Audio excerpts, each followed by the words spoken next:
the gift of prophecy in Ellen White. No? Mga pinili lang, no? Only those that are pertinent to our study. No? Niatong 2017, naghimo mig research igsoon. No? This was a global study, a worldwide study conducted by the General Conference. No? O kami igsoon ng tahasan, maghimo nini nga study sa atong division. No? With me in this team was Dr. Arceli Rosario, nga karon presidenta sa AUP, Dr. Carthy Aguilion, language teacher sa Mount Olive College, o kining si Engineer Upaw o si Dr. Upaw. No? Magtiayon sila among statistician. So nagsuroy mi sa lain nga dapit sa division igsoon. No? This was started in 2013, then in 2017, ang next study, and in 2023 was the last. No? So I'll cite some data from that 2017 study. Okay? Now niya, nakita igsoon, no?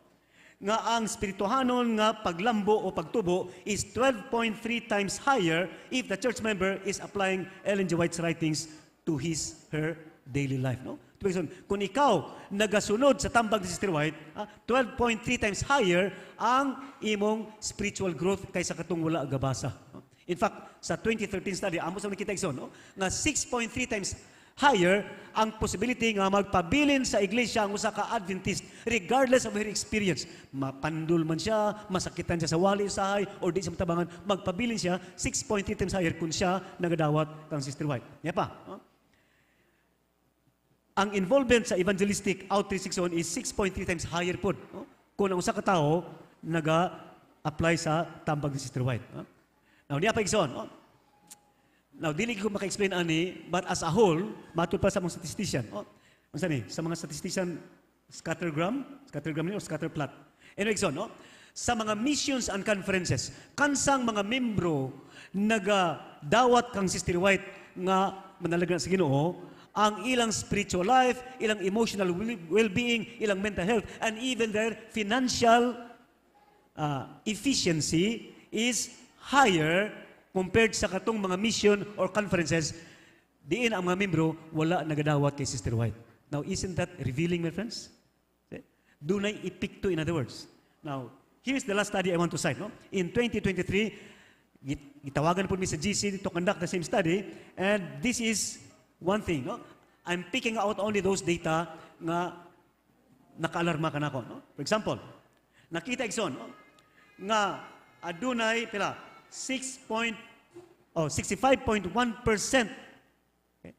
sa mga Adventista sa atong division ang nagatuo nga ang pagministeryo ni Sister White pinasikad sa gift of prophecy.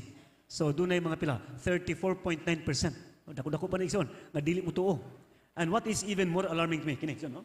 Among gi-segregate ang respondents into 3 groups. No? Dunay gitawag ang mga premillennial, those born before 1981. No? Doon na po yung mga millennial, those born from 1981 to 1996. And the post-millennial, katong nga tao after 1996. Among gitanaw ang data in terms of their acceptance that Ellen White was a prophet of God.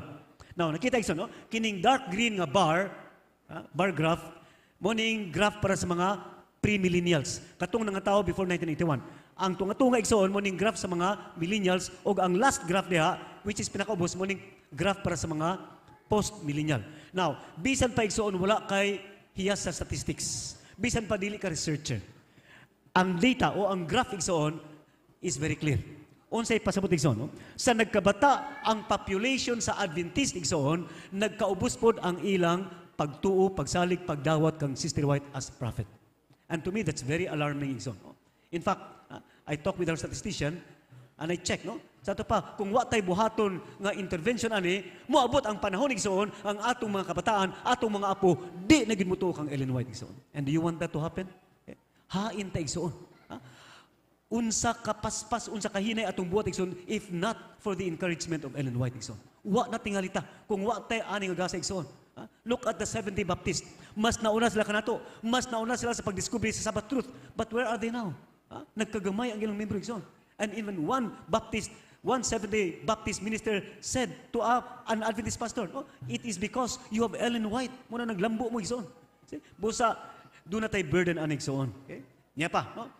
Among kita now, unsay mga wali nga popular o least popular. No? Now, nakita igsoon, no? Sa bar graphs din. No? Ang pinakaubos sa popularity. In other words, ang pinakadili kayo ginawali sa atong mga pulpito, sa atong mga pastor, or mga elder, o magwawali is what? Kining state of the dead. Now, kinatig soon, nagtuupod ko nga mga tao sa nagka-edukado na, dili na mahadlok og mga aso, kining mga multo-multo, mga santil mo igsoon. But I realized that I was wrong. One time, nag-conduct og public evangelism diha sa CMU. Ako lang gi-presume igsoon. It was easy for me to talk about the dead people as dead. Ang patay, patay na gina, di na balik.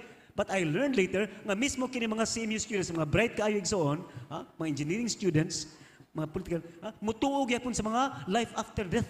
So I changed my approach. We cannot just presume. And sadly, makasubig soon, nga daghan po mga Adventista, ang mutuo niya na. Muna na nga panahon, bisag ilang mga ginikanan nga matay na, tay, happy birthday tay, kantahan ta ka tay, nay, biko nay, kanana nay.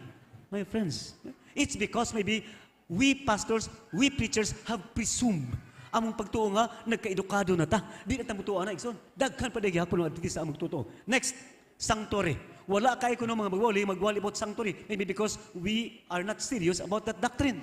Which, in fact, it is our distinctive. What else? Third, spirit of prophecy. Ang spirit of prophecy nga tima ikson, usap mo ka doktrina nga, wa na to ginawali. Maybe because, dili ta konbensido, or tingali, wa na to ipakabilig son. That's why we have this. No?